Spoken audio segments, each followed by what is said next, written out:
मन लागो मेरो यार फकीरी में, मन लागो मेरो यार फकीरी में। जो सुख पावो नाम भजन में, सो सुख नाही अमीरी में, सो सुख नाही अमीरी में। भला बुरा सबको सुन लीजै, कर गुजरान गरीबी में, कर गुजरान गरीबी में।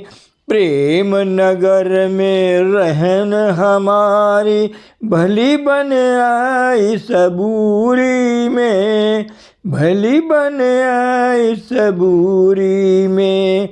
हाथ में कुंडी बगल में सोटा, चारों दिशा जगीरी में, चारों दिशा जगीरी में।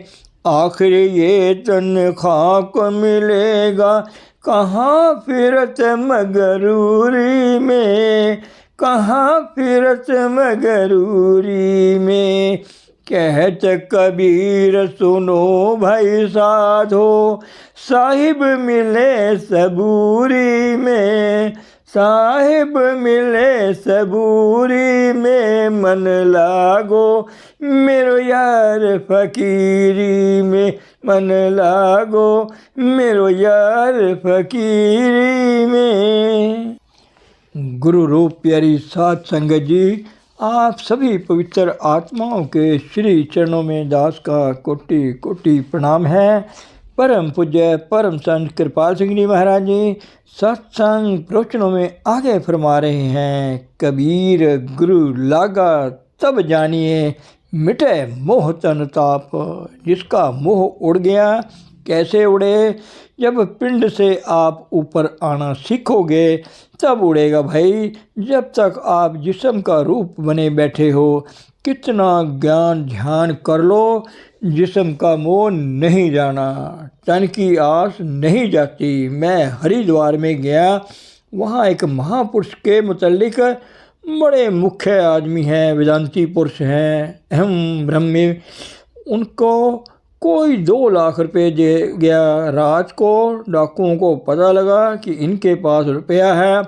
रात को आए, निकालो रुपया, नहीं तो तुमको हम मार देते हैं। डरते डरते निकाल लिया, लो भाई ले जाओ। कहने लगे देखो मैं फलाना हूँ, खबरदार मेरा नाम लिया तो मार दिए जाओगे। वेदांती पुरुष हो तो मौत का क्या खौफ है। मौत से बचने के लिए वह रुपया भी दिया और नाम नहीं लिया। दूसरे दिन पुलिस वाले पूछते हैं कौन था जी?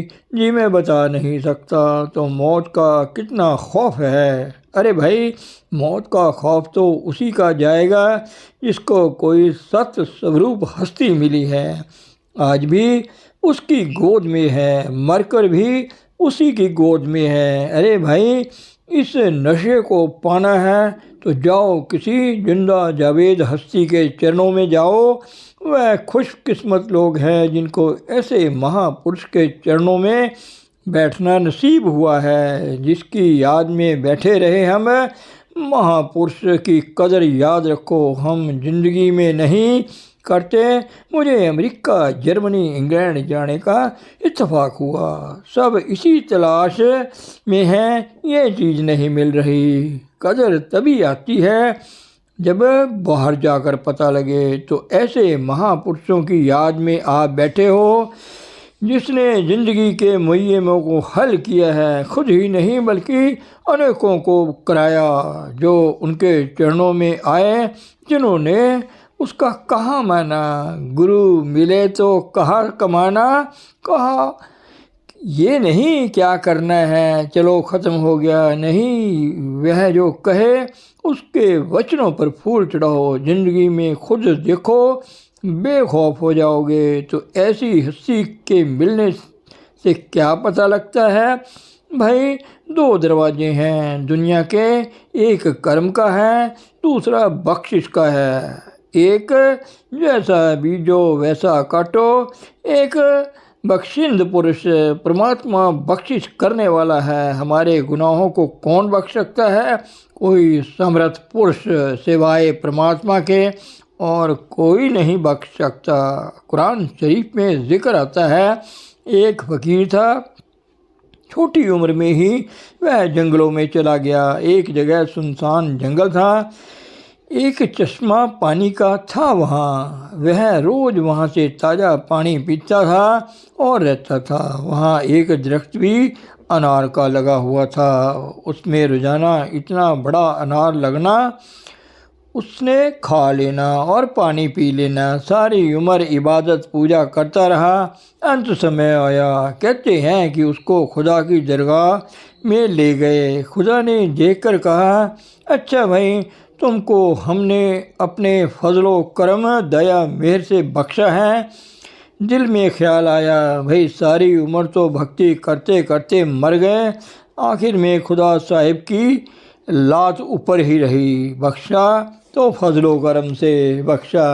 दिल में जब ये ख्याल आया तो खुदा ने कहा, क्यों भाई, तुम्हारा हिसाब कर दिया जाए। दिल में ख्याल था, मैंने बहुत कुछ किया है। कहने लगे, हाँ महाराज, जैसे आपकी मर्जी। कहने लगे, देखो भाई, उस जंगल में पानी नहीं था, तुम्हारे लिए एक चश्मा ताज़ा पानी का पैदा किया।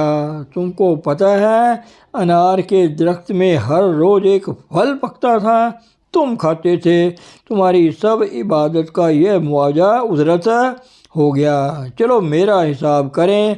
फला जगह तू गया, पाँव के नीचे इतने कीड़े आकर मर गए, तुमको भी इतनी बार मार के जिलाना चाहिए। उसने देखा काम खराब हो रहा है, कहने लगा, महाराज बख्श दो, जैसे बख्श सकते हो।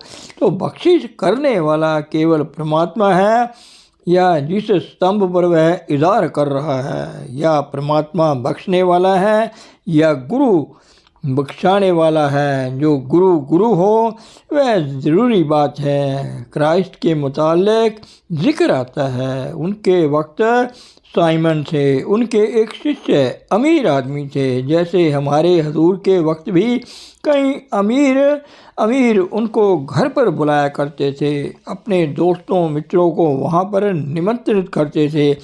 ऐसे ही उन्होंने घर पर बुलाया यीशु मसीह को। कई दोस्त मित्र उनके आ गए, बैठे थे बहुत सारे आदमी वहाँ। याद रखो, जो अनुभवी पुरुष हो उसकी शक्ल ही थोड़ी निराली होती है। सैकड़ों में बैठे हुए वह कोई और रंग रखता है। एक बेसवाई जवान सी नशे में चूर। याद रखो, पापी से पापी को भी खौफ है इस बात का कि मेरा परिणाम क्या होगा। देखा, वह महात्मा है, सब में निराला है। जा बैठी उसके चरणों में, सिर उसके चरणों में रख दिया, रो रो कर धो दिए पाँव। तो याद रखो, महात्मा जो कोई हार कर चरणों में पड़ जाए, कोई पापी हो या पुण्य हो, अरे भाई, पाप और पुण्य दोनों ही जीव को बांधने के लिए एक जैसे हैं, जैसे लोही की और सोने की बेड़ी। यह भगवान कृष्ण कह रहे हैं। सिर पर हाथ रख दिया साइमन ने। अब देखो, हर एक ने अपने दृष्टिकोण से देखना है ना, अपनी ऐनक से देखा। वाह भाई, अजब महात्मा है, जिसकी दोस्ती एक विश्वास से है। दिल में अभाव आ गया। क्राइस्ट ने देखा, भाई इसको फिर भी उठाना पड़ेगा। सवाल किया, देख साइमन। कहने लगा, हाँ महाराज। कहने लगे, एक ने किसी से 50 रुपये लिए हों और दूसरे ने उसका 500 रुपया देना हो, और लेने वाला दोनों को माफ़ कर दे, तो किस पर ज़्यादा बख्शिश हुई। फिर साइमन के दिल में भी वही अभाव है। वह कहता है कि बड़ा चालाक महात्मा है, बातों से बात छुपाना चाहता है। अपनी हकीकत की निहायत बेपरवाही से जवाब दिया उसी पर जिसको 500 रुपया बख्श दिया है। देखो, मैं तुम्हारे घर आया, तुमने मेरे पाँव नहीं धोए, इतने आंसुओं से पाँव मेरे धो दिए हैं। तुमको अपने किए का पछतावा नहीं, यह अपने किए का पछतावा कर रही है। फिर बेस्वा के सिर पर हाथ रख दिया कि मैं ए बेटी तुम्हें माफ़ करता हूँ, क्योंकि तुमने मुझे प्रेम किया, अपने पापों का इजहार करके पछतावा किया। अरे भाई, हर एक के लिए आशा है, डाकुओं के लिए भी उम्मीद है, दुराचारी इंसानों के लिए भी उम्मीद है। पूर्ण पुरुष के चरणों में आ जाए। कौडा राक्षस था, गुरु नानक साहिब के चरणों में आया। कई डाकू थे जो हमारे हजूर के चरणों में आए, जो उस रास्ते पर आया करते थे हजूर को मिलने, उनको पकड़ के दरिया में गोते दिया करते थे। दरिया में उद्यम सिंह नाम का एक व्यक्ति था। पीछे जब हजूर की बख्शिश हुई, तारीफ़ करते करते 3 घंटे एक ही मुंह से तारीफ़ करता चला गया। तो हर एक इंसान के लिए उम्मीद है भाई, ऐसा समर्थ पुरुष मिल जाएगा तो तुम्हारा आना जाना ख़त्म हो जाएगा। गुरबाणी में आता है, कई भाई कहते हैं नहीं ठीक है, ये बात है, जैसा बीजोगे वैसा काटोगे, वैसा तुमको भोगना पड़ेगा। मगर गुरु कैसे हमारे कर्मों को काटता है, ये बात समझने की है। गुरुवाणी में आया है, तब गुण कहा जगत गुरु, जो कर्म न नासे। गुरु के करने का फ़ायदा ही क्या है, यदि जगत गुरु तेरे चरणों में आकर हमारे कर्मों का नाश ना हो। आगे में उदाहरण देते हैं, सिंह शरण कत जाइए, जो जम्बू ग्रासे। शेर की शरण में जाने का फ़ायदा ही क्या है, अगर वहाँ भी गीदड़ आकर भपकियाँ भरें। यह आम राज की बात है। लोग जाकर सवाल किया करते हैं कि गुरु कैसे कर्मों को काटता है। गौर से सुनिए, वह प्रारब्ध कर्म आगे कर्मों के लिए एक लाइन ड्रॉ कर देता है, लकीर खींच देता है। भाई, इसका उल्लंघन नहीं करो, अहिंसा को धारण करो, मन करके, वचन करके, कर्म करके सबको धारण करो। झूठ, फरेब, रियाकारी, दंगाबाजी, कपट और चोरी से बचो। ख्यालात को नेक, पाक और पवित्र करके रखो। मन करके भी ख्याल अपवित्र ना हो। क्राइस्ट कहते हैं, विषय विकार का ख्याल कर लिया तो जो आपने व्यभिचार किया है, एक ख्याल आया, सिर से पांव तक जहर फैल गई, पाप हुआ कि नहीं। मन करके, वचन करके, कर्म करके जीवन को नेक पाक साफ रखो। और सब में परमात्मा है, किसी से नफरत ना करो। भूखों को बांट कर खाओ, प्यासों को पानी पिलाओ, ज़रूरतमंदों की ज़रूरतों को पूरा करो। सबके अंतर परमात्मा है, उनके दुख को अपना दुख जानो। यह आइंदा स्थापित कर देता है। प्रारब्ध कर्म अंतर में क्या करता है, अंतर आत्मा को इंद्रियों के घाट से ऊपर लाकर उस परिपूर्ण परमात्मा के साथ जोड़ता है, उसकी ज्योति के साथ, उसकी प्रणव की ध्वनि के साथ।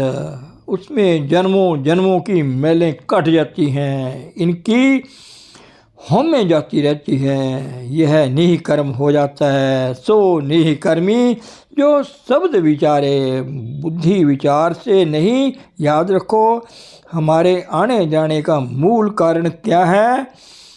जब ये जाने मैं कुछ नहीं करता, तब लग गर्भ जोनी में फिरता। जब ये जाने कि मैं कर्णहार हूँ, कर्णहार होने की मैं, आई एम दी डूअर, इसको जो कर्म ये करता है, नेक या बद, इसको भोगने पड़ते हैं। कभी स्वर्ग, कभी नरक, फिर दोबारा दुनिया में आएगा। तो ऐसे पुरुष को जो निह कर्म में बन जाए, फिर जितने कर्म पिछले जो साबित संचित कर्म हैं वह जल जाते हैं। जो दाने भट्टी में भुन जाए वह कभी उगते नहीं हैं। संचित कर्मों का तो इस तरह नाश हो जाता है। आइंदा कर्म, क्रियामान कर्मों को ऐसे साफ कर दिया जाता है, उल्लंघन ना करें। और प्रारब्ध कर्म भोग लिए जाते हैं, वह भी हमारी आत्मा नाम की कमाई करने से पिंड को छोड़कर यह पहलवान हो जाती है। चेतन जब महाचेतन से जुड़ता है तो आत्मा बलवान हो जाती है। कहीं मार पड़ रही हो, एक आध कमज़ोर आदमी हो, दो चार मजबूत आदमी हो, कमज़ोर आदमी को एक डंडा पड़ता है तो कहता है हाय मर गया। बड़ी मजबूत आदमी को पड़े तो कहता है कोई फिक्र नहीं यार, चार पहिया ता बढ़िया, कोई बात नहीं है, पड़ी तो बहुत लगी, एक भी नहीं। जिनकी आत्मा बलवान है, यह नहीं कि उसका कोई मरता पैदा नहीं होता। गरीबी भी आती है, भूख भी आती है, नंग भी, जो प्रारब्ध कर्मों के अनुसार है, मगर उसकी आत्मा बलवान है, उसको असर नहीं है। आप देखेंगे कि हर तरह से नीक कर्म होकर कर्मों का सिलसिला हमेशा के लिए सिमट हो जाता है। यह गुरु का काम है। तो इस तरह जीवन नेक पाक पवित्र करके ऐसा पुरुष बड़ा बख्शिश का दरवाज़ा है। याद रखो, अगर सारे कर्मों का हिसाब ही हो तो कितनों का हो। जो पूर्ण पुरुष के, किसी अनुभवी पुरुष के चरणों में आया है, वह नाम की कमाई करता हो।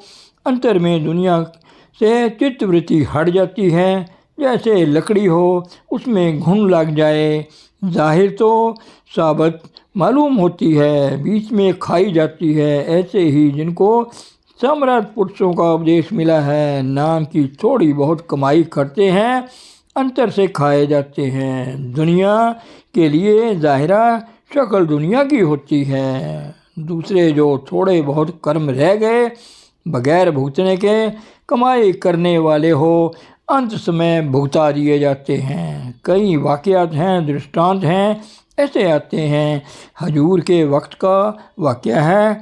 एक बीवी थी, बड़ी कमाई करती थी। माता के ने उसके दिल में बिठा दिया, तेरे लड़का कोई नहीं है। अंत समय आया, यह ख्वाहिश रही कि लड़का मेरा कोई नहीं है। कमाई करने वाली थी, दुनिया से ला ताल्लुकी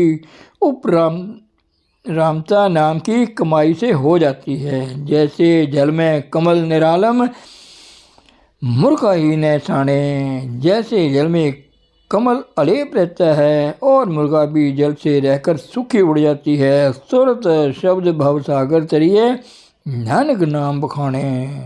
जिनकी सूरत नाम और शब्द में लग गई, वो अब संसार सागर में रहते हुए भी अतीत में रहते हैं। जैसे मुर्गा भी और कमल जल में है।